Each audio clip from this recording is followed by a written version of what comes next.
जय सद्गुरू सगळ्यांना. कसे आहात सगळे? सकाळ सकाळी माझं ना टिफिन वगैरे सगळं आवरून झालेलं होतं. म्हटलं चला नाश्ता करूया. मग ना एका साईडला चहा ठेवून दिलेला होता आणि एका साईडला ब्रेड सेकत होते मी, म्हणजे भाजत होते. तर नवऱ्याचं असं म्हणणं होते की मला तुपाचे ब्रेड नको देऊस, म्हणजे तूप टाकून भाजलेले. म्हटलं ओके, तुमची मर्जी. मग मी ब्रेड आणि चहा खायला बसलेले होते. गरम गरमच खाऊन घेतलं. म्हटलं कडक आहेत तोवरच चांगले लागतात, त्याने तर पुन्हा वाताड होऊन जातात, तसे मला आवडत पण नाहीत. मग खाऊन पिऊन घेतलं आणि निघाले ऑफिसला.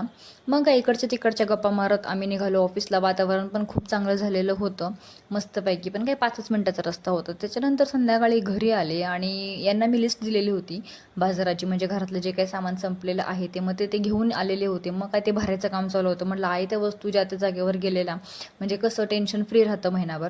मग मी चहा आमच्यात, म्हणजे मी कोरा चहा पिते, दुधाचा चहा पित नाही, कधीतरीच पिते अवसं संध्याकाळी. मग जेवणाला ना मी मॅगी केलेली होती, सोबत थोडेसे पोंगे तळलेले होते आणि शेंगा होत्याच भाजलेल्या. तर चला भेटूया नेक्स्ट ब्लॉगमध्ये. बाय.